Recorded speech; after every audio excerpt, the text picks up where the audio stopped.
réellement derrière le rideau. Et c'est alors qu'il va saisir la justesse de l'ennemi qui est réellement en face de lui et qui combat sa vie et sa vie.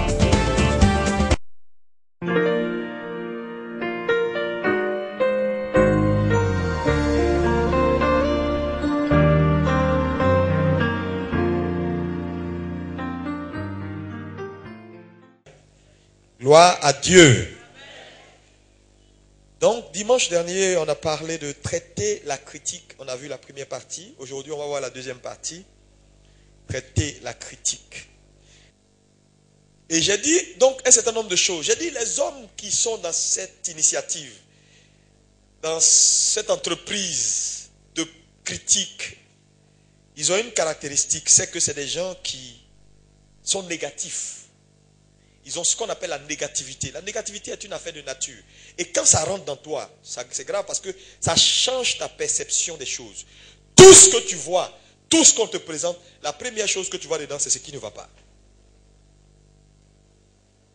Tu ne fais plus d'analyse objective. On te demande, tu es allé, comment le culte s'est passé? Tu dis, ah, c'était bien, mais... Parce que et c'est des gens qui sont incapables de lever les autres. C'est-à-dire, ils sont tellement méchants et négatifs que exalter quelqu'un, dire que quelqu'un a bien fait, non, c'est trop dur. C'est-à-dire, tout le monde peut travailler, c'est jamais bon. Si lui fait, c'est bon. Donc, quelles que soient les analyses, tu vas faire la chose, dès qu'on lui dit donne ton point de vue, il va dépeindre la chose et puis il va mettre mais. Quand il met mais là, c'est pour détruire. La soeur, bon, elle a chanté, c'est pas mal, mais bon, ça va trembler un peu, tu vois, un peu. Si tu retiens le bon là, ça fait quoi? Si tu es dans ce cas, il faut changer. C'est une maladie, hein, je t'assure. Deuxième chose, je l'ai dit, c'est des hommes, bien sûr, qui ont échoué dans la vie, donc ils sont amers. L'amertume fait qu'ils ne peuvent plus rien apprécier. Je t'assure, si tu es comme ça, tu as échoué. Hein. Ils ne peuvent plus rien apprécier de bon. Ils sont en colère contre tout le monde. Ils sont jaloux de tout le monde. La jalousie est un esprit. Ils sont jaloux de tout le monde. Donc quand ils voient que tu réussis, il n'est pas question que quelqu'un réussisse à côté de lui. Ça, ce n'est pas possible. Ils sont jaloux des gens qui réussissent. Tu peux faire un effort. Il peut faire un effort. Il va rester à souris jaune. Tu te maries là. On dit, viens féliciter la mariée. Viens.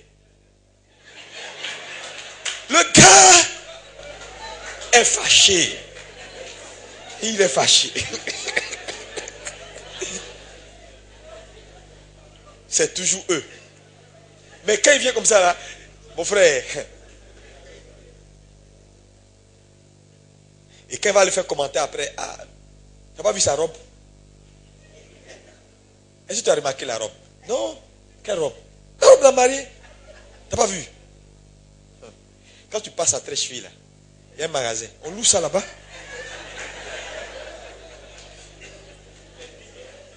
On loue ça. Je connais même la dame qui dépose. Ça là, ils ont loué ça au moins 20 fois. Je te dis, les gens ils font le malin, mais... Il faut qu'on change. Hein. Si on veut aller loin avec Dieu, il faut un changement. Dis Amen. Parce que, c'est-à-dire, on moissonne toujours ce qu'on sait, mais...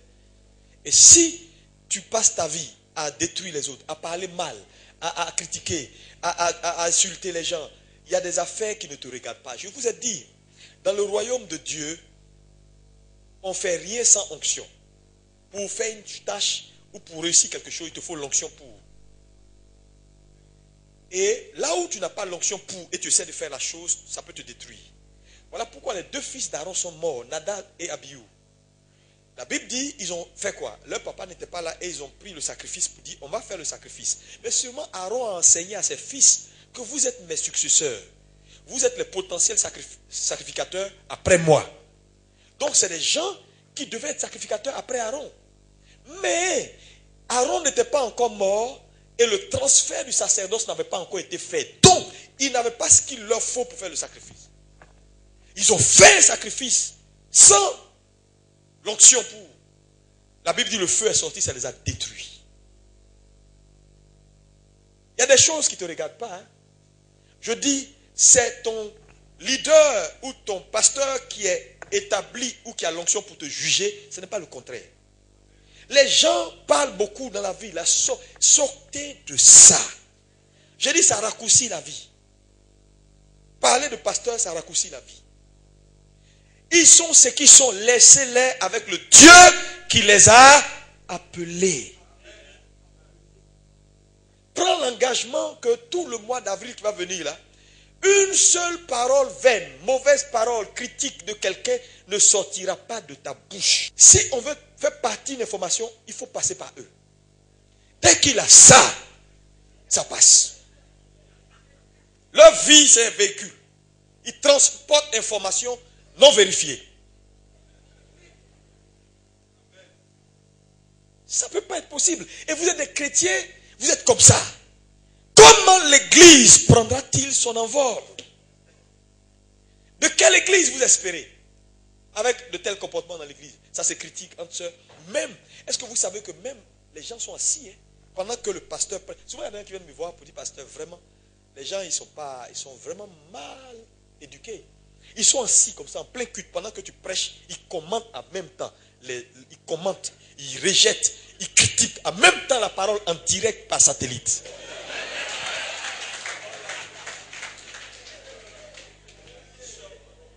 C'est-à-dire pour eux, là, il ne faut pas ça à la maison. Parce que je te dis, les gens qui sont comme ça, là, je vous l'ai dit, c'est des gens qui sont des politiciens. Parce que les politiciens ont une caractéristique, c'est qu'ils veulent toujours des supporters. Voilà pourquoi ils battent campagne. Pour que les gens adhèrent à leurs idées, leurs idéaux. Donc, les critiqueurs sont des politiciens dans le sens où ils ont des idéaux. Et donc, quand ils viennent, ils scannent l'église, passent l'église au scanner. Et puis, leur truc là signale pour dire, il y a quelqu'un ici qui a une terre favorable. Donc, ils se connectent et ils forment des clans. Et à un moment donné, tu vas voir que ces clans-là, ils se déportent dans des sphères de l'église où ils s'assoient. Et quand ils s'assoient comme ça, là, ce n'est pas juste parce qu'ils s'aiment bien, hein, ils sont amis, oui, mais c'est pour parler. Parle. Ils ont les mêmes points de vue. Vous savez ce qu'il vient de dire là? Ça, il parle de nous, mais ce n'est pas grave. Tu vois, non? Et puis l'autre fait quoi? Laisse-le, laisse-le. C'est pas grave. Dans tous les cas. Dans tous les cas. Puis un culte dans un culte. Et ça parle. Ça parle. Et tu sais pas, le danger c'est que les gens n'ont pas conscience que nous sommes même dans la présence de Dieu et qu'il y a des choses qui sont dangereuses dans la présence de Dieu parce qu'on connaît le sort d'Ananias et Saphira qui ont tenté dans la présence des apôtres de mentir. Ils ne se posent même pas la question, je suis à l'église, ça je vais attendre, quand je sors, je vais dire ça. Mais ils ne se disent pas que même en disant là, il peut avoir quelque chose et puis je pars maintenant. Je vous assure, on va vers la fin des temps et Dieu va restaurer sa gloire de telle sorte qu'il y a des gens qui peuvent tomber dans l'église et puis c'est fini. Il ne faut pas venir faire n'importe quoi. Hein? Tu es à l'église, tu es à l'église. On ne s'assoit pas à l'église pour critiquer, pour taper, pour dire rien. La dame la passe. Regarde le gars là. Tu as vu comment il marche. Mais si tu as vu quelqu'un qui n'est pas bien habillé ou bien qui est mal fait, c'est ton frère. L'amour couvre une multitude de péchés. Avant même qu'elle n'entre, va avec amour. Je ne te dis pas de venir avec tout ton air de pharisien pour dire. Parce qu'il y a des pharisiens.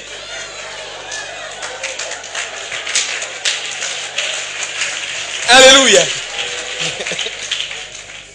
Tu peux parler doucement pour dire, ma soeur, vraiment, excuse-moi, hein, je voulais juste te dire que, tu vois, ton truc là n'est pas bien fait. Prochainement, il faut faire comme ça parce que, bon, tu lui parles avec amour, elle te dit merci, mais tu la laisses partir avec. Elle ne sait pas. Et puis tu es là, tu ris. Dimanche prochain, elle va refaire la même chose. Tu ris, tu dis, mais ces gens, c'est des païens. Mais toi, tu sais, tu prends pour parler au lieu de lui dire. Tu es méchant.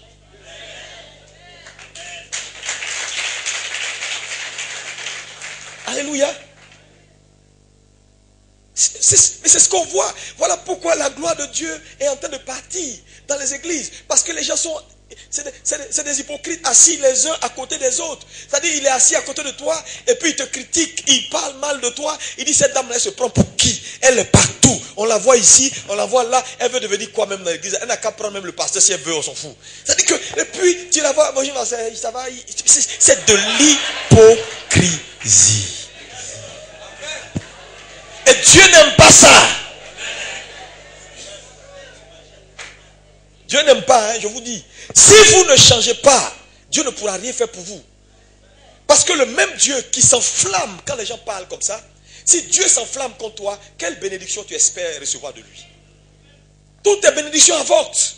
Et tu es là, tu te dis, mais Seigneur, je cherche ça là depuis longtemps, je ne trouve pas. Tu ne trouveras pas ça parce que à chaque fois que tu es sur le point de trouver, tu entres dans l'hypocrisie, dans les calomnies, dans les paroles bizarres, et Dieu se fâche contre toi. Donc, ta bénédiction est retardée. Retardée. Alléluia.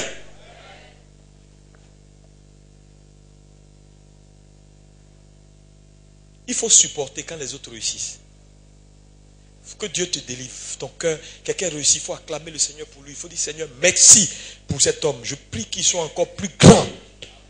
Et puis vraiment sans ressentiment. Mais c'est un travail que tu dois faire sur toi-même. C'est un véritable travail. Je t'assure. Il y a des gens qui sont fiers quand ils attendent des nouvelles. Ça dit, s'il attend une mauvaise nouvelle, sa journée est gagnée. Il a ça comme ça, il a ça comme dans son ventre, comme si un bébé qui va sortir. Hey, je cherche les bonnes personnes. Il dit, lui là, non, c'est pas un gars qui est bien. Si je lui dis, dans tous les cas, ça ne va rien lui apporter. Je cherche quelqu'un qui va vraiment être sous le choc. Puis cherche. Tu sais ce qui se passe dans la ville. J'ai une bonne nouvelle pour toi. Il appelle ça bonne nouvelle. Un truc bien, un scoop. Et puis il dit, oh, je te dis. Hein? Mon Dieu, et puis il lance. Mais souvent, c'est sur rien du tout. Hein? Sur rien du tout. Sur des on dit. Il paraît que lui là aurait dit, lui là aurait pensé. Comment Dieu peut te bénir? En fait, je veux t'interpeller pour que tu réfléchisses et que tu prennes la décision aujourd'hui de ne plus être le véhicule par lequel ça passe. Et c'est des gens qui sont des agents du diable pour diviser. Parce que quand un homme fait de la politique ou cherche des adeptes pour que les gens pensent comme lui, pour gérer certaines choses, qu'est-ce qu'ils font? Je vous ai dit, ils ont toujours un culte dans un culte. Où ils déportent le culte à la maison. On m'a raconté l'histoire d'une dame. Quand elle finit comme ça, c'est pas ici, quand elle finit un culte, comme elle a mauvais comportement, si le message est allé dans une certaine direction et ça l'a touché, étant donné qu'elle vit avec les gens de sa maison, certaines personnes, donc les gens souvent les gens se disent, ah, le message aujourd'hui là, hein. Donc quand elle va à la maison, elle fait toujours un deuxième culte. Mais le deuxième culte qu'elle fait, c'est qu'elle prend toutes les parties qui ont été contre elle là, et puis elle donne un autre évangile à la maison. Non, c'est vrai, ils ont dit de ne pas critiquer, mais ce que moi je fais, ce n'est pas de la critique, c'est de les analyses. Donc elle va réévangéliser les gens de sa maison là, pour garder sa notoriété.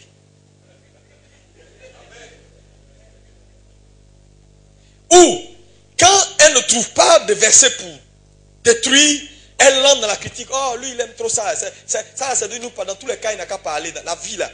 La Bible dit, retiens ce qui est bon pour toi et puis le reste, là. Donc, et puis, elle va raconter des trucs. Et elle fait ça tout le temps. Tout le temps. Un jour, il y a une petite dame de chez elle qui est venue me dire, il faut parler à la dame, là. Tu ne la connais pas bien, mais il faut lui parler parce que ça nous met mal à l'aise. C'est vrai, on est chez elle. Donc, elle fait tout. Mais ce comportement nous gêne parce que nous, on connaît, on n'est pas bête. On sait ce qui est droit.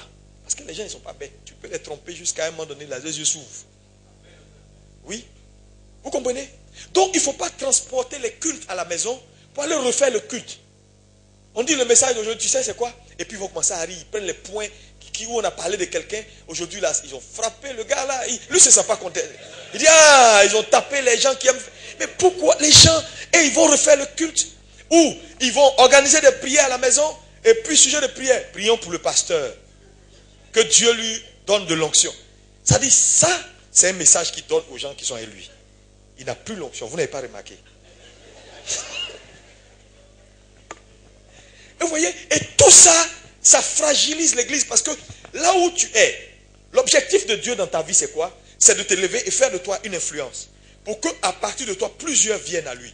Maintenant, si toi, partout où tu es, tu calomnies ton église, tu calomnies ton pasteur, tu parles, ah oui, ils ont fait ça aujourd'hui, je n'ai pas aimé. Pourquoi ils ont traîné qu'à 23 heures? Pourquoi ils sont restés qu'à minuit? Oh, vraiment, tu parles. Mais les gens qui sont avec toi là, qui te regardent, tu es le modèle, c'est toi, ils ont suivi, automatiquement, ces gens-là ne peuvent plus être lucides dans leur jugement. Donc, au lieu de les fidéliser, tu leur donnes d'être, tu vois, éloignés. Donc, beaucoup de gens, par leur propre comportement, ils éloignent certains frères de l'église. Certaines personnes étaient fidèles. Dès qu'ils t'approchent, ils deviennent ton ami, ils commencent à ne plus être fidèles dans l'église. Il y a problème. Alors que l'objectif, quelqu'un entre dans ta vie, s'approche de toi, au lieu, s'il était loin, qu'il devienne plus proche. Est-ce qu'on peut dire Amen plus fort?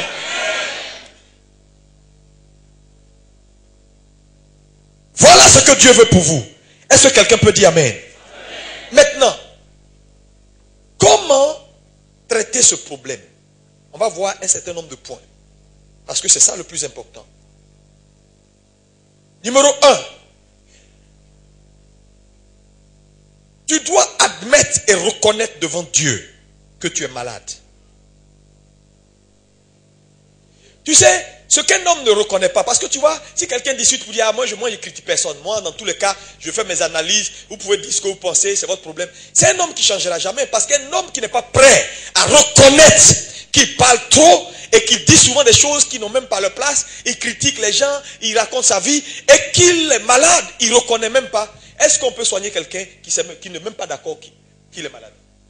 Non, aucun médecin ne peut faire un diagnostic pour dire tu es malade, alors que tu dis moi je ne suis pas malade. Hein. Le gars te passe au scanner, il voit que tu as cirrhose, ou bien tu as, comment on appelle ça, ulcère. Tu dis moi je n'ai pas ulcère. On dit mais tu ne sens pas des douleurs. Tu dis non, c'est le piment qui me brûle.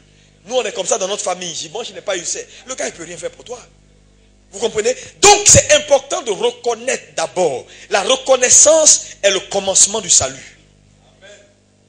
Je reconnais que j'ai un problème. Je parle trop.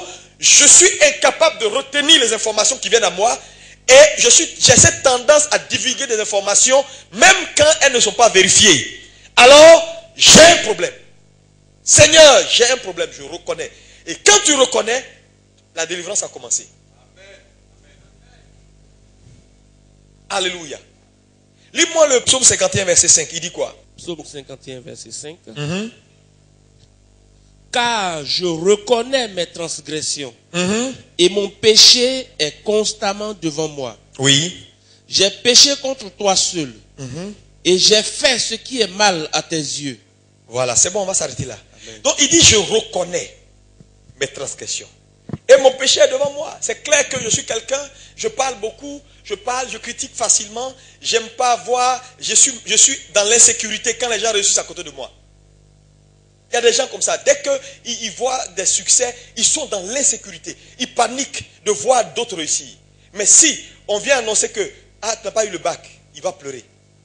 Mais en fait, il attend ce que les nouvelles qui viennent après là, c'est Paul n'a pas eu aussi, Pierre n'a pas eu. Et là, il commence à ne plus pleurer. Il dit, ah, donc c'était pas moi seul. Ça veut dire que c'est pas moi qui ai mal travaillé, le truc était difficile. Parce qu'il refuse. Tu sais, il y a des gens. Pierre n'a pas reçu. Et puis, quand il apprend que les autres n'ont pas reçu, il va dire, frère, je vous assure, tu sais que Pierre n'a pas reçu aussi. Même Paul aussi n'a pas eu. Même la soeur, là, il paraît même qu'elle a échoué. Pour elle-même, il paraît qu'elle est descendue jusqu'à même, on a cherché même à l'aider, on n'a pas pu. Moi-même, c'était un point qui manquait. C'est-à-dire, il est dans l'insécurité. Si tu es comme ça, tu es dans l'insécurité de voir les autres grandir. Les autres réussir. Et je vous dis, même dans le milieu pastoral, là on n'en parle pas. C'est immense. C'est immense. Beaucoup de gens n'aiment pas voir les autres réussir.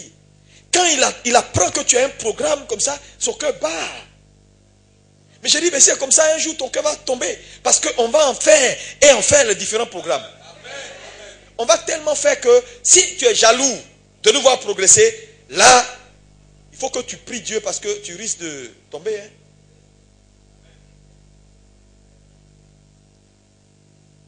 Tu dis, ah, j'ai acheté ça. Et les femmes, elles parlent beaucoup.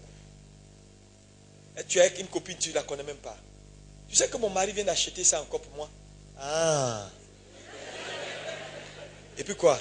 Non, quand il est arrivé de New York, là, il m'a envoyé, tu sais, les trucs. Hey, ma copine, j'ai dit, il est vraiment bien. Non, oh, ok. Il est bien, ton mari, il est vraiment bien. Il est toujours avec toi, non? Si mon mari, non, il ne peut même pas prendre une décision sans m'informer. Quand il fait quelque chose, il me dit, ça c'est bien. Quand il fait quelque chose, il te dit. Elle réfléchit. Comment tu vas devenir comme elle là? Pour que vous deux, vous soyez dans le même camp là. C'est à ça qu'elle pense. Maintenant, le jour où tu lui dis, hé, aujourd'hui je ne comprends pas, il a fait le truc, il ne m'a même pas dit. Et puis vraiment, c'est des palabres. Il m'a dit, tu sais, depuis que tu me parlais, je ne voulais même pas te dire. Tu sais, les hommes, il ne faut pas leur faire confiance. Où tu es là? Tu n'es même pas obligé même de l'écouter aussi. Là, de toute façon, il fait là, laisse-le. Je suis là, on est ensemble, non?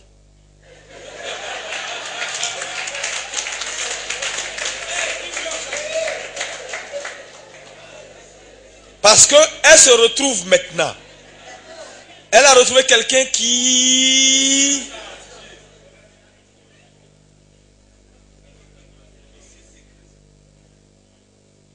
soit lent à parler. Ceux qui sont lents à parler réussissent leur vie. Donc la reconnaissance est l'élément numéro 1. Reconnais ton tort, reconnais. Là où il n'y a pas de reconnaissance du tort, je suis ça là, je sais. Moi je parle beaucoup, je critique. Il y en a qui le font un style, mais c'est des grands critiqueurs. Tout cela, Dieu veut te délivrer ce matin. Deuxième chose, quand tu as reconnu que tu es dedans, il faut demander pardon à Dieu et exige sa miséricorde. Sans sa miséricorde, tu ne t'en sortiras pas. Le psaume 103, verset 3. Lis-moi ça.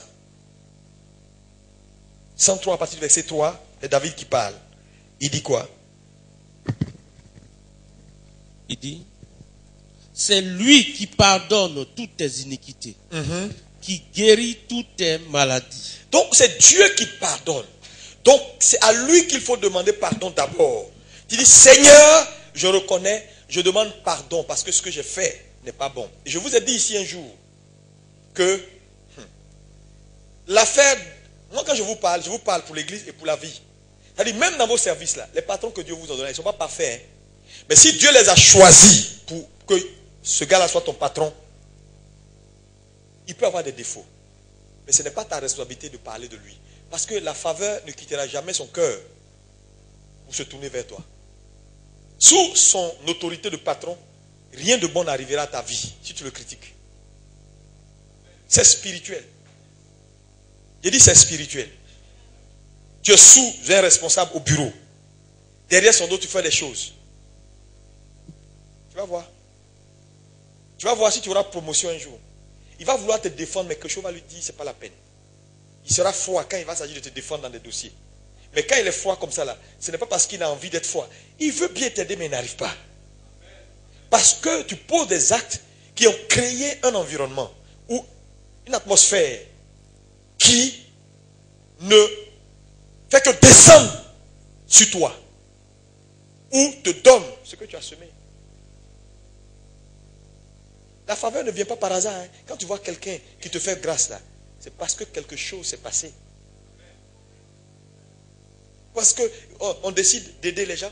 Non, on ne décide pas comme ça. Quand tu vois quelqu'un, il entre dans ton cœur, ça veut dire que Dieu a fait grâce. Donc, demande sincèrement pardon à Dieu. Ça, c'est le deuxième point. Le troisième point important, c'est que va confesse ta faute.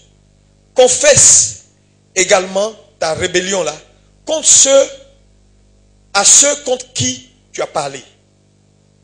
Tu dis, pasteur, ça là c'est difficile. Jacques 5, verset 16, lis-moi.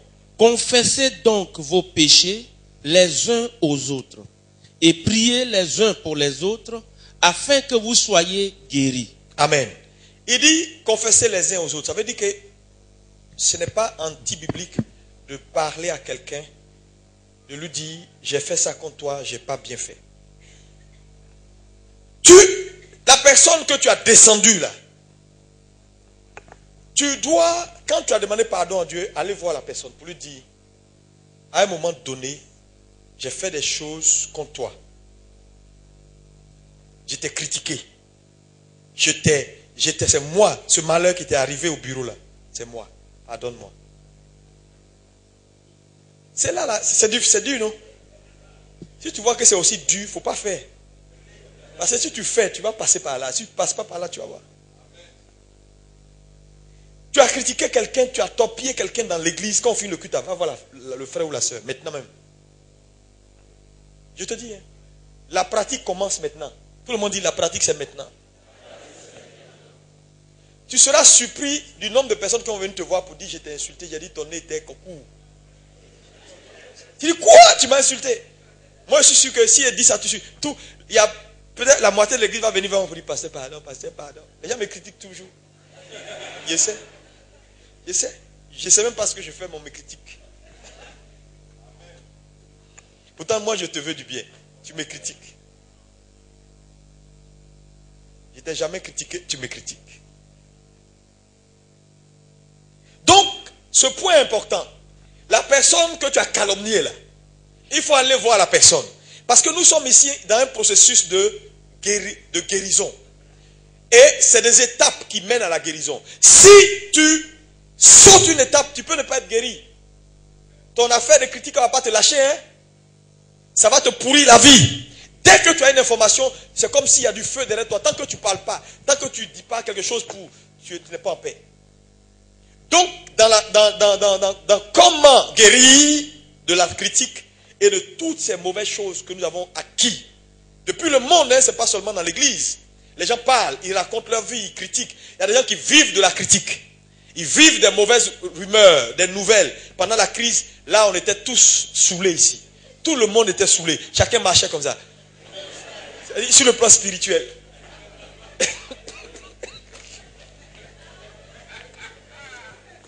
On marchait comme ça. Tellement ça dit que ça balance des critiques qui ne sont pas fondées. Lui là se lève, il a rêvé, il met ça en critique. Il envoie un SMS. Ils sont à la porte. Tu dis, quelle porte au Seigneur Jésus?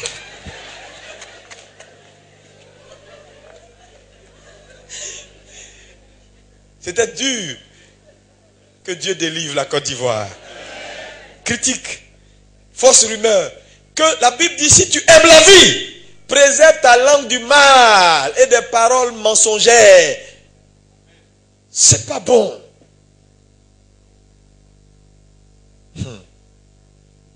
Alléluia. Ne critiquez pas.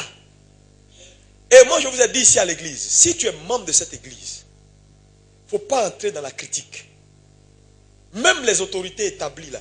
Je ne veux pas voir quelqu'un ici parler mal du président Ouattara.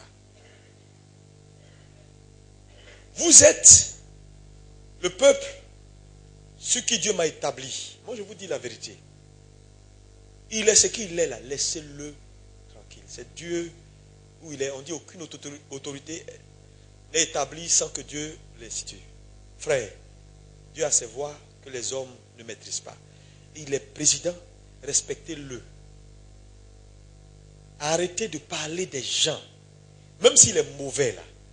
C'est Dieu seul qui peut le transformer. Priez pour les gens. Si quelqu'un pose des actes que vous n'aimez pas, dites Seigneur, je prie que tu donnes l'intelligence, la sagesse de bien poser les actes.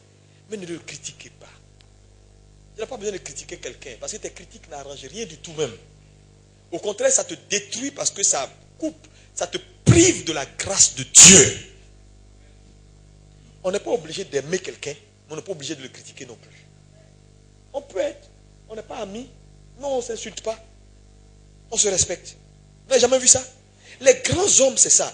Vous pouvez voir les grands hommes dans la vie, quand quelqu'un est grand, il respecte ses adversaires. Quand tu vois quelqu'un qui calomnie l'adversaire, qui veut le tuer là, c'est un petit. Sinon, quand quelqu'un est grand, on n'est pas d'accord sur les idées. Mais on se respecte. C'est ça, la grandeur. Mais les chrétiens, oh, Dieu faut le tuer. Dieu faut faire comme ça. Si Dieu pensait comme toi, il y a longtemps, il a tué tous les... Il y a plein de gens même qui n'existaient plus. Mais Dieu n'est pas comme toi. Dieu veut que le pécheur se répande. Et il ne veut pas la mort du pécheur. C'est si le pécheur refuse de se repentir qu'il va mourir de ses propres voies. Ce n'est pas Dieu qui va le tuer. Il meurt de ses propres voies. Parce que Dieu n'a pas envie de tuer quelqu'un.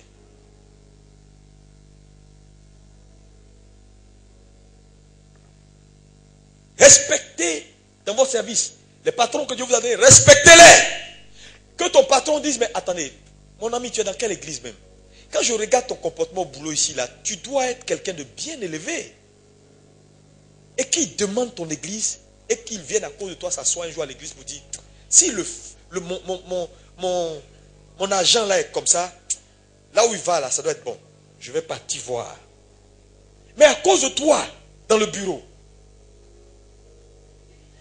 personne n'a envie. Même à cause de ça, tu caches ta Bible. Parce que au bureau, on t'appelle Bob. C'est-à-dire que tu n'es pas le chrétien au bureau. Tu viens à l'église, mais dimanche, au bureau, tout le monde t'appelle Bob. Parce que là-bas, tu as un autre comportement. Comportement de Bob. C'est pas possible. Tu ne respectes personne. Tu ne respectes pas l'autorité. Tu parles contre l'autorité. Tu dis que tu es chrétien. Quand on est chrétien, on ne parle pas de son autorité supérieure. C'est sacré. Le chef, il est sacré. Est-ce qu'on peut dire Amen? Amen. Et Dieu, je vous dis, se tient toujours pour le chef. Même quand il a tort, pour te combattre, et puis après, il règle ça avec le chef.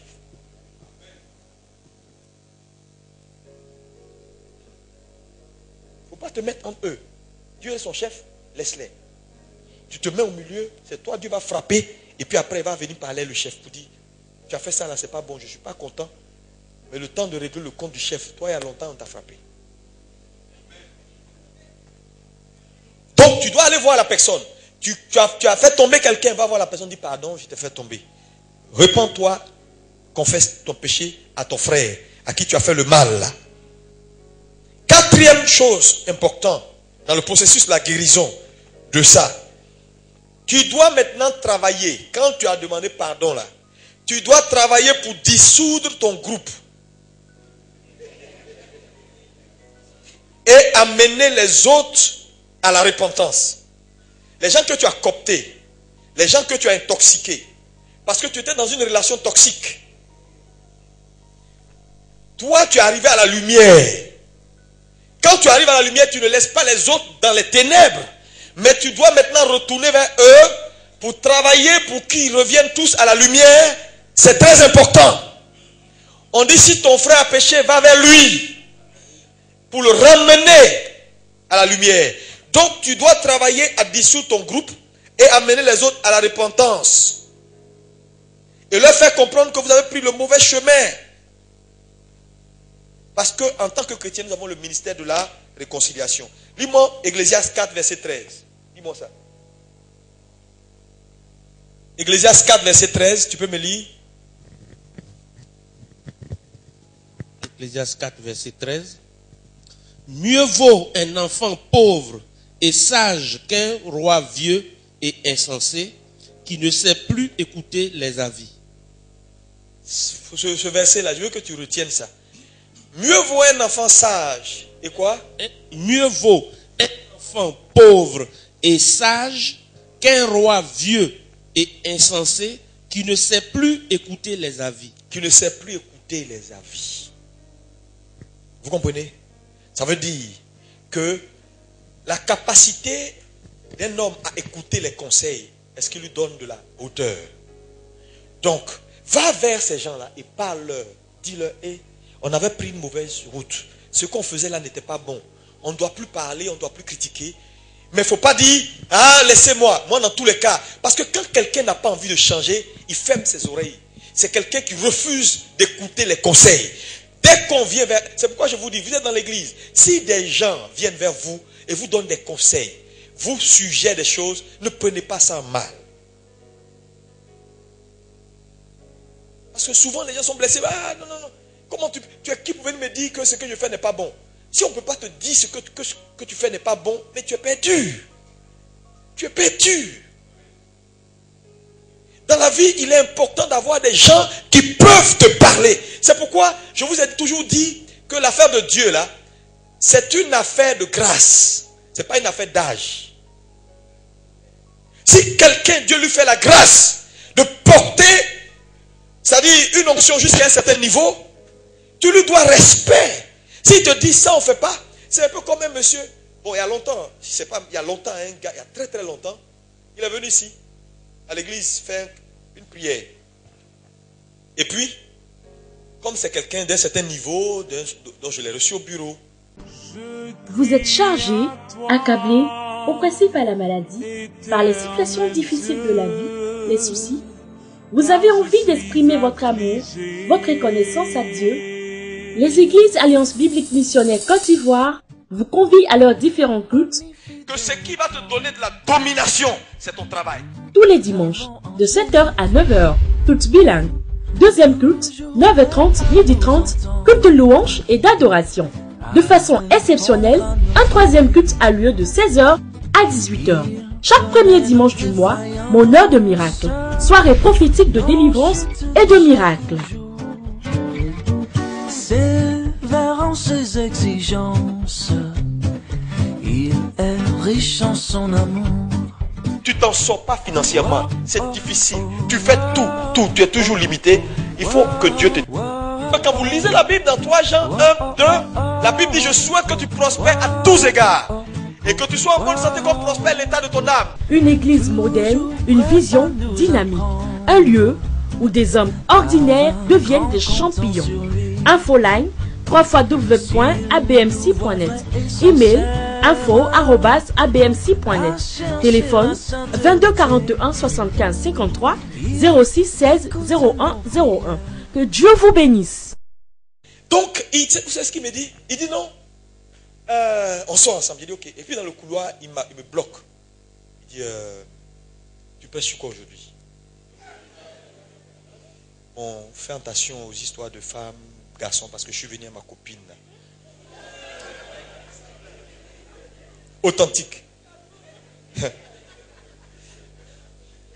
je l'ai vite chassé. Parce que le jour là, de toute façon j'ai prêché là, il était fâché comme ça. Parce que vous comprenez, quelqu'un qui ne veut pas s'améliorer, ne va pas s'exposer à la parole.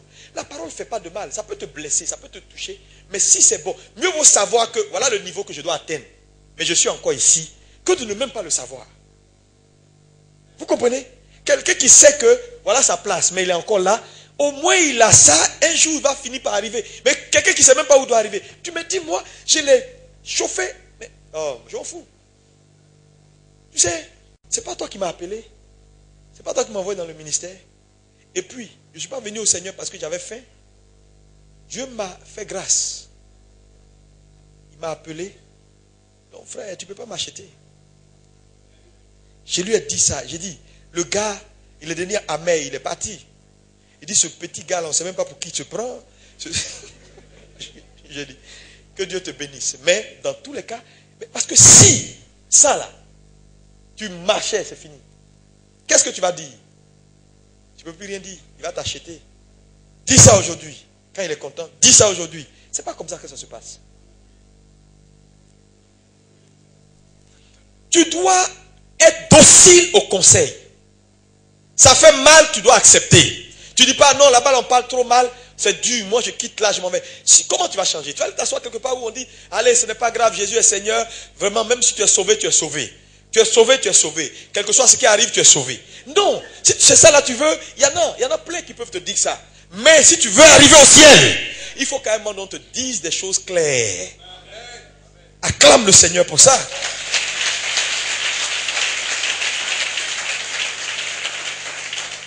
Ecclésiaste, tu l'as lu? Proverbe 22, verset 10. Proverbe 22, verset 10. Dis quoi? Chasse le moqueur et la querelle prendra fin. Les disputes et les outrages cesseront. Oui, chasse, c'est un commandement. Dis à ton frère, chasse le moqueur. Chasse le moqueur. Là où il y a des moqueurs, il faut les chasser. Frère, la moquerie, les gens pensent souvent que c'est juste des affaires. Les gens qui aiment rire beaucoup, ils sont entre eux, ça rit, ça. Mais en fait, ils rient sur quoi? Ils rient sur des choses qu'ils voient. Il rit sur la façon dont elle a fait sa tête. Il rit sur pourquoi elle marche comme ça. C'est-à-dire que, voilà des gens, leur vie, c'est des moqueurs. Ils racontent leur vie, ils torpillent. Ce n'est pas bien. La Bible dit chasse le moqueur et quoi? Et les querelles. Là où il y a des querelles, c'est parce que là, il y a des moqueurs. Des gens qui sont tout le temps en train de se moquer des autres, raconter des histoires. Il faut les chasser du milieu de nous. Et c'est ce que Dieu veut faire aujourd'hui. Si tu fais partie de cette catégorie de personnes-là, il faut te repentir. Sinon, le Saint-Esprit va te retirer. 5e point. Il dit, 5e point, quand tu as dissous ton groupe, tu as veillé à ce que ces gens-là reviennent à une prise de conscience. Alléluia. Tu dois maintenant décider en 5e position de sortir de ce que j'appelle de l'esprit d'indépendance et te réintégrer dans la vie de l'Église en te rendant utile. Pourquoi je dis ça?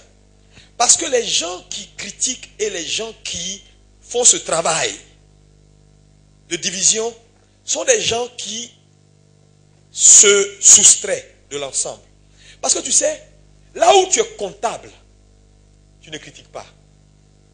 Souvent, quand tu vas voir des gens qui parlent beaucoup et qui aiment beaucoup critiquer, c'est parce que leur responsabilité vis-à-vis de l'œuvre est limitée. Je vois mal Joël venir critiquer quelque chose qu'il est en train de bâtir lui-même. Parce qu'on est ensemble, on fait la chose. Donc si tu deviens un gros critiqueur, finalement, toi, tu critiques qui? Tu te critiques. Et donc, très souvent, tu vas voir que les gens qui critiquent et qui parlent sont des gens qui font exprès, qui limitent leur responsabilité vis-à-vis de l'œuvre. Même quand tu vas les coopter pour dire, viens, on veut t'utiliser, il va te dire, non, bon, on n'est pas encore prêt. Je vois des gens comme ça. Quand tu n'es pas mon frère, qu'est-ce qu'il y a? Viens. Il dit, non, il est en train de prier Dieu, il n'est pas encore prêt. Il sent qu'il va venir, mais bon, hein, prions, on arrive.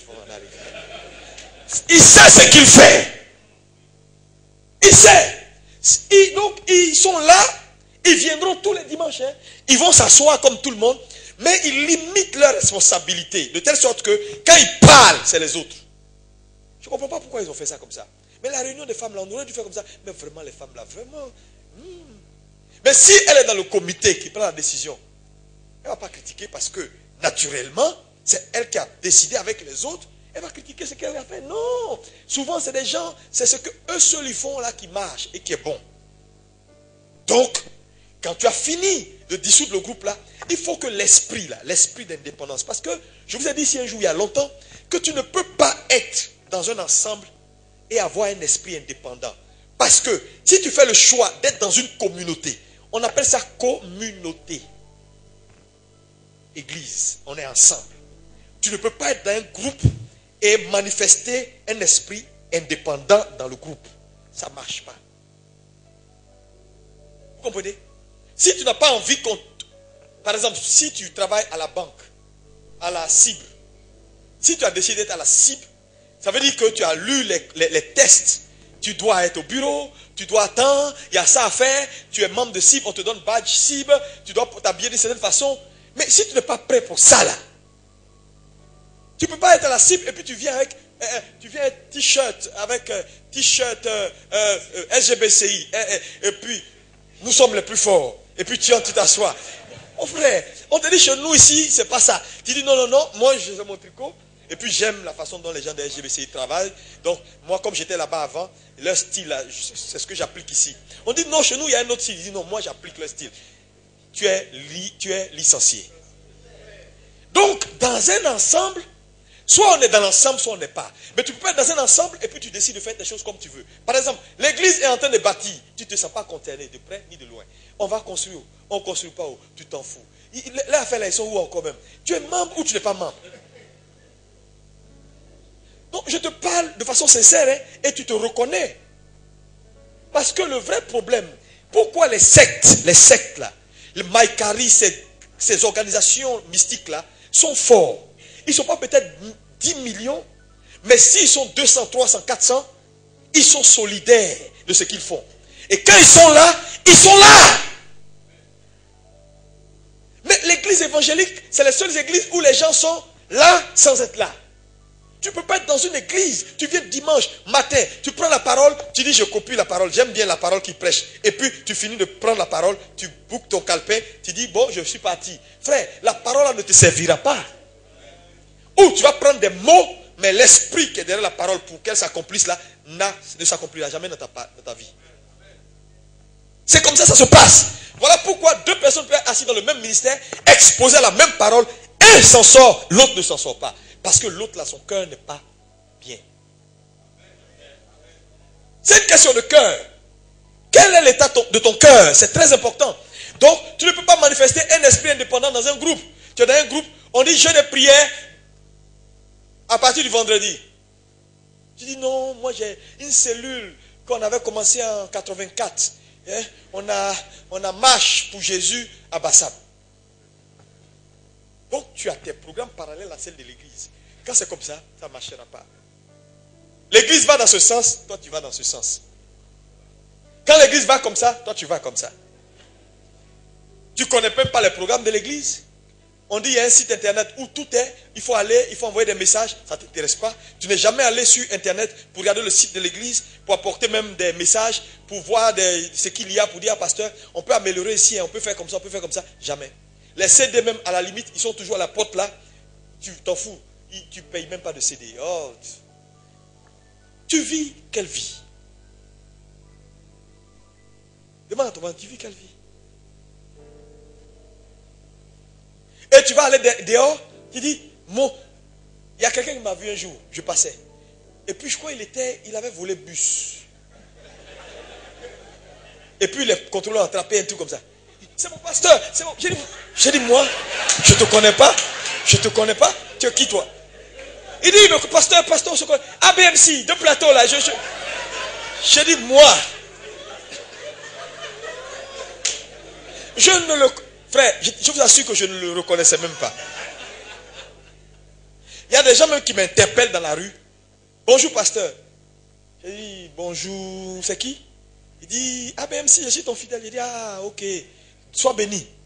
Mais comment tu peux être fils de quelqu'un? Il ne te connaît pas. Ça ne te fait pas peur? Tu viens à l'église, tu te caches. Ça ne fait pas religieux de se cacher et pour dire moi je suis discret. Ce n'est pas de ça qu'il s'agit. Que tu sois discret ou pas, on ne te demande pas de venir être discret à l'église. On te demande de venir changer. Et puis de savoir au moins quels sont les gens qui te dirigent. D'être là avec eux pour apporter ce que Dieu a mis en toi aussi. Parce qu'il y a quelque chose que tu as qui peut bénéficier à tout le monde. Et quand on dit programme, tout le monde va. Il y a croisade, tout le monde va. Il y a ça, tout le monde fait. On est dans une église. Il faut que tout ce qui se passe dans l'église soit également ton problème. Mais tu ne peux pas être là, puis ce n'est pas ton problème. Et tu viens dimanche, tu espères que tout soit parfait. Mais quand tout est bien en place là, sincèrement, si tout le monde était comme toi, est-ce que tout va être bien? Il y a des gens qui ont décidé d'être là, qui ont décidé d'aligner leur programme ou de faire de l'espace à côté de leur temps pour l'église. Toi, ton temps là, ton calendrier là, c'est travail, business, tout ce que tu veux. Ce qui est normal. Mais crée un petit temps pour l'œuvre, de telle sorte que tu puisses avoir un peu de temps pour ton église. Parce que je vous assure que ça fait partie de la vie. Quand Jésus est entré à Jérusalem, il a insisté pour dire, allez, vous trouverez un anneau attaché devant une porte. Mais la porte là, ça veut dire l'anneau avait un propriétaire. Ce n'était pas un anneau n'importe comment qui se promenait dans les rues. L'anneau avait un propriétaire, il était attaché. Il dit, si le propriétaire de l'anneau demande, ça veut dire que chaque anneau, normalement, doit avoir un propriétaire. Il dit, dites au propriétaire, le patron en a besoin. Il ne dira rien. Mais comment Dieu peut t'utiliser si tu n'es pas un anneau attaché? Tu n'as pas de propriétaire. Personne ne peut te taper la poitrine pour dire, ah, Abidjan ici, celui-là, c'est mon fils. Et c'est clair dans sa bouche et c'est vérifié et vérifiable. Parce que tu es à droite, à gauche, au centre. Tu vois, il y a problème. Et quand tu enseignes ça, on dit oui. Mais en réalité, c'est ça le christianisme. Et si les chrétiens ne reviennent pas à comprendre que quand Dieu t'a envoyé quelque part et tu te sens bien, reste là, intègre-toi, vis la vie de l'église et ne sois pas un spectateur, sois un acteur. Quelqu'un peut dire amen plus fort. Donc, dans le processus de guérison, tu seras guéri de la critique quand tu vas t'intégrer. Parce que si tu restes à l'écart, tu vas continuer à voir mal ce que les autres font. Donc, il faut que tu t'intègres pour que toi-même tes œuvres, là, tu n'auras plus envie de juger tes propres œuvres. Quand tu vois quelqu'un pour dire non, je me retire, je suis là, mais je suis dans mon coin. En fait, c'est Satan qui veut frapper la personne. Ce n'est pas bon signe. Je suis dans mon coin. Non, je suis là, je suis dans mon coin. Si tu connais quelqu'un, on va lui dire de se repentir. Dieu ne t'a pas sauvé pour être dans ton coin, pour être dans l'ensemble. On est sur quel point? 6e point. Maintenant que tu peux, lis-moi un truc, Jérémie 48, verset 10. Jérémie 48, verset 10, on va terminer. Il reste 2 points et puis on finit. Oui, Jérémie 48, 10.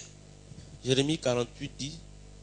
Maudit soit celui qui fait avec négligence l'œuvre de l'Éternel. Maudit soit celui qui éloigne son épée du carnage. Merci. Il utilise 2 fois le mot maudit. Il dit maudit soit celui qui fait l'œuvre de l'Éternel avec quoi? Négligence. Et celui qui éloigne son épée du carnage. Tu n'as pas le droit d'avoir une épée et puis de l'éloigner du champ de bataille. Tu n'as pas le droit d'être dans l'église et puis d'être passif. Tu ne fais pas l'œuvre de Dieu. On dit maudit soit celui qui fait l'œuvre de Dieu à négligence. Négligence ici, ça veut dire quoi? Tu es là, tu t'en fous. Que ça passe pas, ce n'est pas ton problème. Ça marche pas. Tu viens le dimanche, tu t'assois, tu finis, tu sors. Ils ont balayé l'église, ils n'ont pas balayé. Ils ont payé le courant de l'église. L'église a eu ciment pour construire. Ce n'est même pas ton souci. Toi, l'église n'a qu'à prier pour toi. L'onction va descendre sur toi. Toutes tes affaires vont marcher. Comment tu peux recevoir de quelque chose si tu ne donnes pas la chose? Répondez-moi ce matin. C'est là où tu investis, là, c'est là où tu tires. Vrai ou faux? Tu n'investis pas dans une chose, tu veux que la chose te donne. Ça, c'est du vol. Tu as des défis, mais je veux t'assurer que il y a des défis dans ta vie. Si l'église ne se tient pas pour toi, tu ne peux pas t'en sortir. Hein. Il faut comprendre que ta présence à l'église n'est pas juste une présence. Mais c'est pour ton salut, c'est pour des défis futurs. Il y a des combats, frère. Il y a des combats qui vont avorter dans ta vie parce que les démons vont voir que tu es dans un ensemble fort. Comment? Et tu fais rien, tu es là, tu t'en fous. L'œuvre avance, avance pas. Je veux que tous ceux qui sont dans cette église, qui se disent que membres de cette église, désormais comprennent que tu ne peux pas être membre et tu ne peux pas être juste un spectateur. Tu dois être un acteur.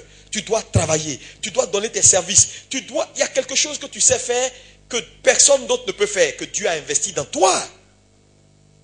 C'est important. C'est capital.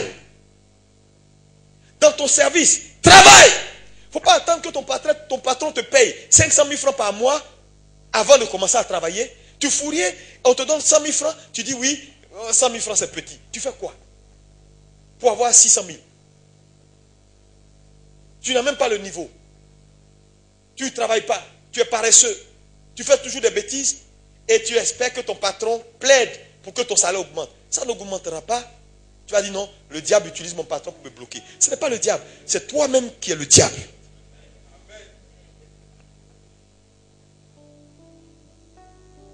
Frère, je vous ai dit ici, celui qui ne travaille pas, vous pouvez accuser Dieu. Hein?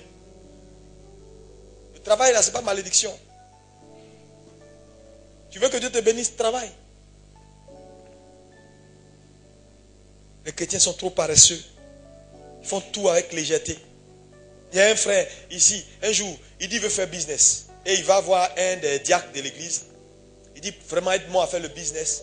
Bon, le diacre, lui, c'est un gars cartésien. C'est un gars qui est à un certain niveau. Donc, il dit ok, je vais investir. Mais quand j'ai investi dans tes affaires, tu me rends mon capital et puis on voit comment on va faire. Ok. Le gars, il prend l'argent, il va. Et puis il vient, il trouve le diacre. Je lui dis, ah, mais le crédit, même si tu ne peux pas le laisser. Il dit au gars, tu es mon frère, il faut t'amener sur le crédit. Mais attends. c'est pas comme ça se passe. C'est pas parce qu'on est frère. Parce que moi, si je te donne de l'argent pour j'investis dans ton projet, c'est de l'argent que j'ai pris quelque part. Et tu mets tout dans l'affaire des frères. Quelle affaire des frères? On est en business. Et tu penses qu'un monsieur comme ça, là, quelqu'un va l'aider encore un jour? Donc je vous pose, quelqu'un va l'aider un jour? Il n'est pas sérieux. Quelqu'un te prête de l'argent, tu es incapable de rembourser son argent, tu es disqualifié pour toujours. Et il y a des gens, c'est leur spécialité. Tu leur donnes 1000 francs. Donc, 2000, je te rembourse ça maintenant. Et puis après, il fait comme il a oublié. Il cause avec toi, il rit. Tu as honte même de lui demander. Tu dis, hey, Seigneur, vraiment, vraiment, il y a des gens. Il dit, ouais, mais ça, on dit quoi? Il fait comme s'il a oublié. Manque de crédibilité. Non, si on ne vous corrige pas à l'église, qui va vous corriger? C'est pourquoi j'ai dit aux frères de l'église, ne donnez plus un franc à quelqu'un qui vient vous voir pour dire, je veux crédit, je veux faire ça. Jamais! Venez me voir d'abord. Si c'est un bon frère, je vais te conseiller. Je connais les enfants là, je les connais. S'il n'est pas bon, je vais te dire, il ne faut même pas trop te presser. Il ne faut même pas aller là-bas même. Parce que si tu fais business à un frère derrière moi, si ça, c'est chaud. C'est comme avant-hier. Je reçois tout le monde. Quelqu'un vient dans mon bureau, je veux te voir pasteur. Je ne le connais même pas, il dit oui. Bon, il s'assoit. Bon, je connaissais un musicien dans ton église. Un jour, il m'a parlé de toi, il m'a dit que tu étais son pasteur. Donc, vraiment, il a pris mon orgue, il a disparu.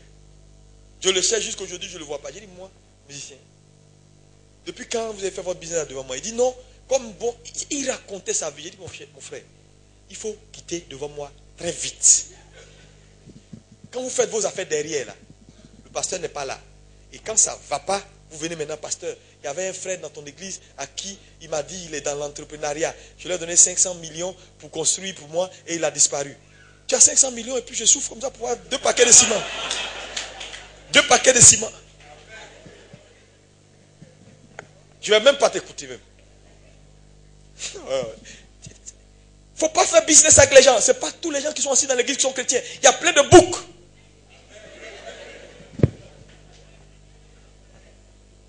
Je vous dévoile aujourd'hui. Votre gombo est terminé.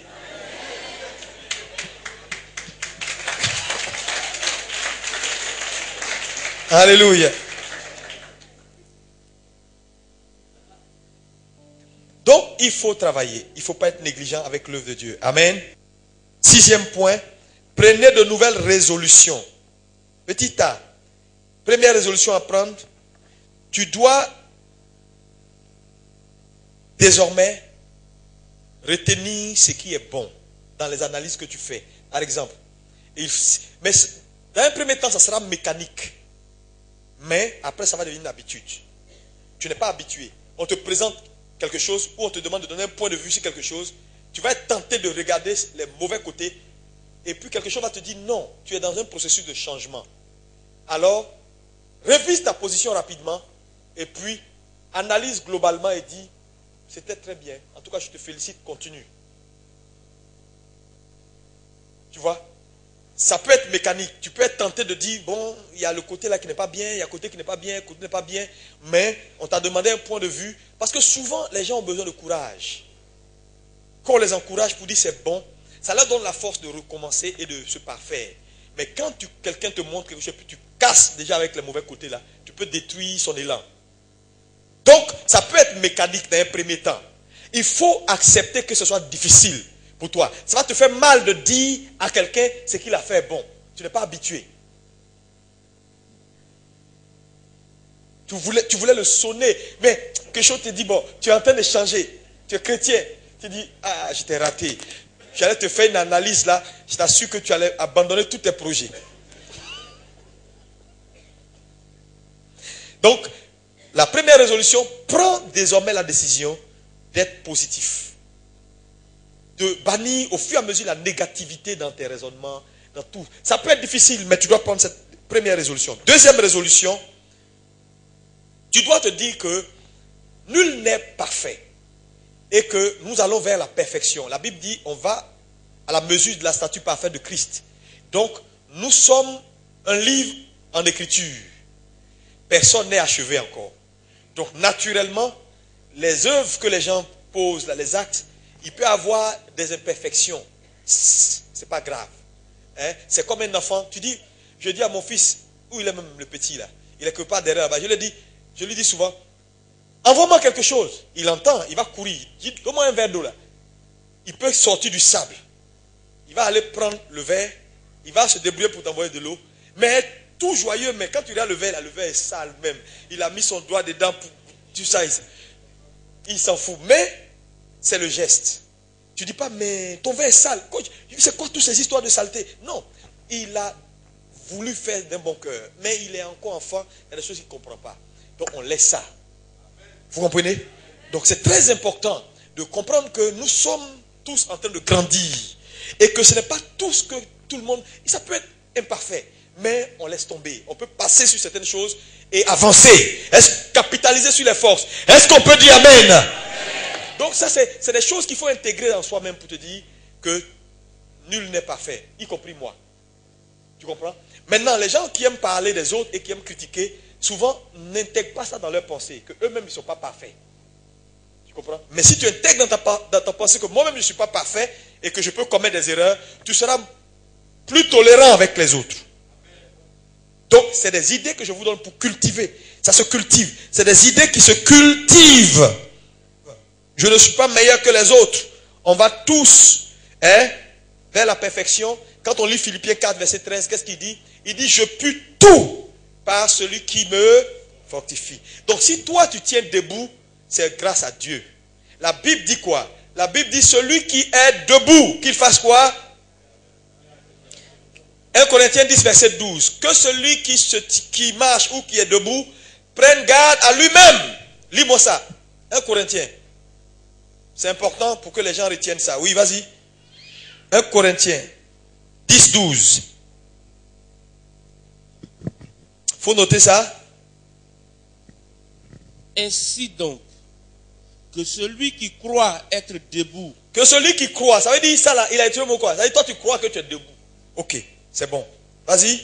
Qu'il prenne garde de tomber. Aucune tentation ne vous est survenue qui n'ait été humaine. C'est bon, on va s'arrêter là. Donc tu vois, que celui qui pense qu'il est debout, il prenne garde à lui-même. C'est-à-dire qu'il ne faut pas toujours regarder aux autres la faute. Si tu penses que Dieu t'a fait grâce, il faut que tu reconnaisses que c'est purement la grâce de Dieu. Et que l'autre qui ne s'en sort pas là, l'autre qui n'arrive pas à faire les trucs là, ou qui fait mal là, c'est pas forcément sa faute. Et il faut être tolérant les uns envers les autres. Est-ce qu'on peut dire Amen? Parce qu'on n'est pas tous les mêmes. On n'a pas été éduqués de la même façon. Il y a des gens qui sont comme ils sont. Il faut accepter. Sinon, nous, on ne peut pas être pasteur. Regardez comment vous êtes si différents. Mais je traite avec chacun dans sa différence. La preuve, je suis le dernier recours. Tout ce monde que vous voyez ici, là, y compris Marc, partout, chacun dit non, le bishop vraiment, moi je vais le voir. Mais en fait, je suis obligé de régler dans les différences, de m'adapter à chaque différence. Mais la sœur est trop bizarre. Pourquoi elle me parle comme ça? Mais tu es qui et puis on ne te parle pas comme ça? Pourquoi les gars me regardent comme ça? Pourquoi les gars me critiquent? Donc tu vois, à un moment donné, il faut savoir laisser tomber les choses. Aller à l'essentiel. Personne n'est rien sans Dieu. Nous sommes tout parce qu'il y a quelqu'un qui s'appelle Jésus-Christ de Nazareth qui est mort et ressuscité. Et cela doit te rendre un peu humble.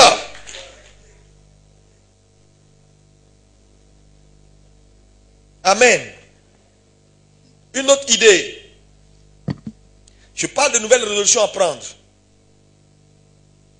Ici, c'est, tu dois prendre la résolution également de fuir toute relation toxique. Si une relation est périmée, il ne faut pas prendre. Parce qu'il y a des relations périmées. C'est comme un comprimé périmé. Quelqu'un qui, chaque fois que tu es avec lui, c'est critique, c'est bavardage. Il parle, sa bouche ne se ferme jamais. Il peut te raconter tout Abidjan. Quand il entre dans ta vie, c'est pour te dire, lui il a fait ça, Paul a fait ça. Il connaît toutes les histoires d'Abidjan. Dans l'église, il y a des spécialistes. Ils sont ici, assis. Ils m'écoutent en ce moment. Il n'y a pas une histoire qu'ils ne savent pas. Ils connaissent Genèse de toutes les histoires. Il te dit, je prends le pasteur Ange, je le lave jusqu'à la fin. Je prends le frère Pierre, Ils connaissent l'histoire de tout le monde. Comment toi tu connais l'histoire de tout le monde? Tu sais ce qui se passe. Souvent moi je me suis surpris. On dit, ah, pasteur, tu sais pas. On est dans l'église, on voit, ça murmure dans les petits coins. Les gens parlent, les gens, nous on voit. Parce que nous on ne peut pas, parce que nous on est dans la foule. Ah bon? Bon, je suis sur l'église là, les gens sont dans la foule. Arrêtez de parler. Telle soeur, tu n'as pas appris. Tel frère, tu n'as pas appris. Ils sont au courant de tout ce qui se passe. Il faut que Dieu te guérisse. Un homme comme ça, il faut le fuir. S'il veut te parler, dis non, je n'ai pas besoin d'entendre. Tu veux parler de qui? De l'église? C'est bon. Actuellement, là, j'ai d'autres choses à régler. Allez, que Dieu te bénisse. 1 Corinthiens 15, verset 33 est très clair. Les mauvaises compagnies. La Bible dit dans le psaume 1, verset 1, il dit, heureux celui qui ne s'assied pas avec quoi? En compagnie des moqueurs. Fuis les moqueurs. Fuis les gens qui parlent trop. Fuis les gens qui sont pour la rébellion. Fuis tous ceux qui ont un esprit de désunion, de dispute. Fuis-les. Fuis-les. Alors qu'il y a des chrétiens, c'est des gens comme ça, ils aiment. Tu vas parler 1000 fois, il dit, pasteur, parle, ce sont mes amis. Ok, continue d'être ami avec eux. Continue. Quelqu'un qui ne t'apporte pas si ce n'est pas la critique. Une autre résolution que tu dois prendre, il faut refuser d'avoir un esprit de soupçon. Parce que les gens critiquent souvent beaucoup parce qu'ils ont un esprit soupçonneux. Ils soupçonnent tout. Ils voient quelqu'un dire, quand il prie, ses yeux sont comme ça. Pasteur, il n'est pas bizarre? Tu vois un gars qui a les yeux rouges. Tu dis, mais c'est un soulard. Mais frère, il peut avoir mal aux yeux. Tu ne l'as jamais vu devant une bière. Tu dis, le gars là, c'est un soulard. Mais regarde ses yeux. Mes yeux là, c'est pas être conjonctivite. L'esprit de soupçon. Ça dit, c'est un mauvais esprit. Parce que quand tu l'as, facilement, tu soupçonnes les gens. Tu dis aujourd'hui, tu peux voir quelqu'un. C'est comme un jour, il y a un pasteur qui est venu, il a fait un séminaire, et puis il y a très longtemps, et puis il a porté un truc comme ça, un boubou, mais qui est un boubou un peu bizarre. Il y en a qui dit, pasteur, je suis que ce boubou est normal.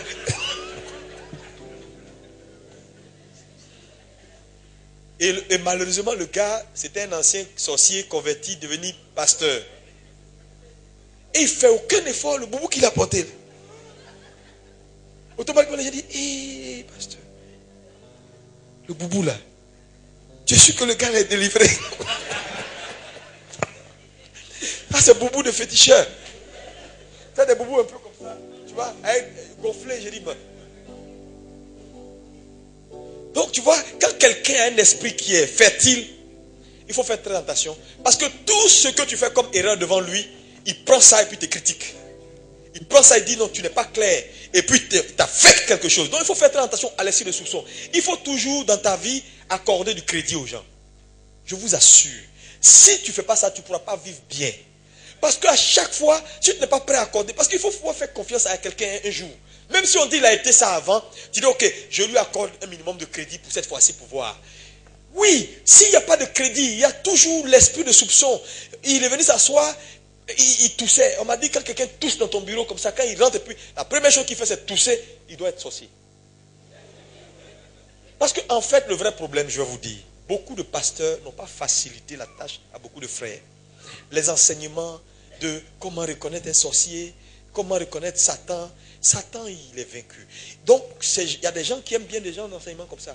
Et on leur explique des choses qui ne sont pas objectives, mais qui sont subjectives. Parce que je vous dis, quelqu'un qui a fait la sorcellerie et qui vient vous dire, voilà comment on reconnaît un sorcier, ce qu'il dit là, ce n'est pas la vérité dans l'absolu.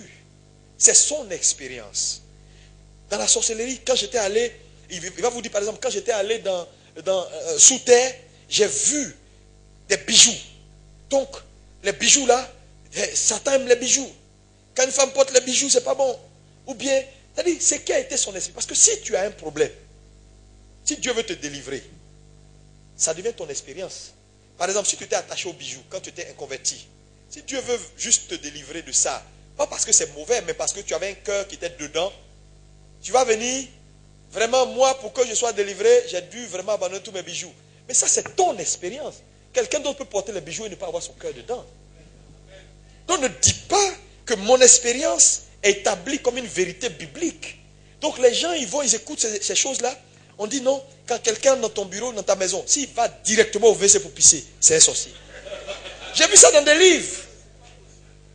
Donc les gens récupèrent des informations comme ça et ils sont là, ils sont soupçonneux de tout. Tu vois, même quand tu parles, on va dire, vous voyez, il y a même, ils ont fait un documentaire il n'y a pas longtemps là, des trucs bêtes. Les gens parlent, on dit, parce qu'ils parlent, ils font leur main comme ça, on dit, tu vois, c'est des antichrists. Et ils photographient la main de tous les dirigeants du monde, qui parlent, qui font comme ça, tu vois, on dit, tu vois, ça, il est en train de... Et ils ont photographié tous les dirigeants du monde là. J'ai dit, mais en parlant, tu peux faire comme ça, même sans t'en rendre compte. Mais comme ils sont soupçonneux, et ils veulent forcément, à un moment donné, tu es obligé de dire, bon, écoute, faisons attention, parce qu'on ne sait plus qu'est-ce qu'il faut dire, qu'est-ce qu'il faut faire. Il faut faire très attention à toutes ces choses-là. Ça détruit la mentalité, ça détruit la foi. Ta foi doit être pure. Une foi basée sur la parole, uniquement la parole. Ce que la parole de Dieu n'a pas dit, ce n'est pas vrai. C'est subjectif comme vérité. C'est tout. Alléluia. Sinon, tu vas tomber dans la critique facile. Soupçonner les gens. On dit toutes les femmes qui font coupe de cheveux. Et puis elles mettent très au milieu. Comme ça là. C'est l'esprit de Jézabel. Quand ils sont dans l'église, ils sont là, ils sont assis, ils sont là, et puis guettent. Il y a une tantille. Tu vois, ces deux cheveux là descendent comme ça. Elle a coupé au milieu, puis ça descend comme ça, comme la sirène des eaux, tu vois, non?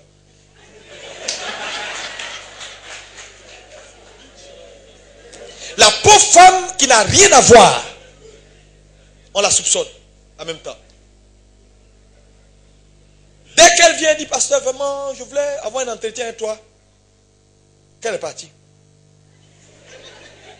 Pasteur, il y a des esprits dans l'église.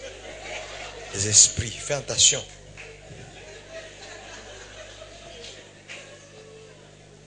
Dieu va te délivrer à BMC. Ce n'est pas bon, le soupçon.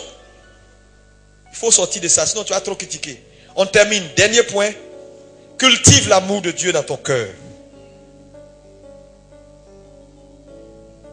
Cultive l'amour par rapport à tes frères.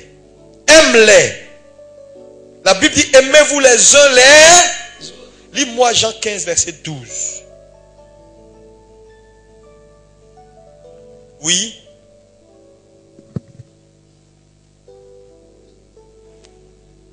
C'est ici mon commandement. Aimez-vous les uns les autres, comme je vous ai aimé. Il n'y a pas de plus grand amour que de donner sa vie pour ses amis. C'est tout. Aimez-vous les uns les autres. Cultive l'amour vis-à-vis de tes frères et sœurs. Tu peux ne pas les connaître, mais aime-les. Ils peuvent ne pas être de ta famille, aime-les. Parce que c'est des hommes qui sont sortis d'un ventre. Il y a quelqu'un aussi qui les aime dans la vie là. Il n'y a personne qui n'est pas aimable. Non, je ne peux jamais aimer cette soeur. Je ne peux jamais aimer ce frère. C'est un langage que tu dois bannir de ta bouche. Tu dois aimer les gens tels qu'ils sont. Ce que je vous enseigne, c'est ça la Bible. Hein? Et c'est ça qui empêche beaucoup de gens d'expérimenter le miraculeux. Ils pensent que c'est des grandes choses. Oui, les esprits générationnels de famille qui nous empêchent. C'est pas ça. Souvent, ce n'est même pas ça. C'est des choses élémentaires. C'est sur lesquelles Satan se tient. Aime les gens. Ouvre ton cœur. Commence à travailler dans l'amour. Aime les gens. Tu vas voir. L'amour couvre une multitude de péchés. Dieu va te faire grâce. Et Dieu va te faire faveur. Tu vas devenir comme un ange. Tout le monde va courir pour venir vers toi parce qu'auprès de toi, il y a la vie. Auprès de toi, il y a la paix, il y a la tranquillité. Les gens, quand ils sont avec toi, ils sont en sécurité parce qu'ils n'ont pas peur que leur vie sera dehors. Ils n'ont pas peur qu'on va les juger sur ce qu'ils sont. Parce que le vrai problème, c'est ça. Les gens ont peur d'être jugés sur leurs valeurs, sur ce qu'ils sont. C'est pas facile. C'est pourquoi les hommes cherchent des gens bien. Vers qui aller, avec qui parler. Sois bien. On va prier le Seigneur. Est-ce que tu peux te lever ce matin? Vous avez été bénis par ce Lève les mains vers message. le ciel. Découvrez plusieurs autres enseignements sur la faveur des pères. S'il a parlé sur toi, il ferme le ciel sur ta vie. Tout ce que Dieu a dit là tombe à l'eau. Ayez de la reconnaissance pour Dieu. Est-ce que ça peut être possible pour un enfant de Dieu d'oublier les bienfaits de Dieu? Refusez d'abandonner. Dis, je refuse d'abandonner ce matin. Parce que dans tous les cas de figure, oui, ça va pas, tu as des problèmes, c'est dur, mais et puis après, on fait quoi? Es-tu prêt pour des résultats? Le pouvoir de nos choix. Le caractère, une priorité de Dieu. Grandis dans la douleur. Choisissez aujourd'hui qui vous voulez servir. Dieu ou maman. Ta décision déterminera ta saison.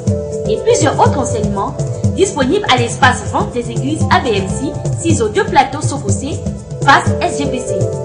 Contact 06 29 35 46 08 00 34 72 02 12 72 49 22 41 75 53. Que Dieu vous bénisse.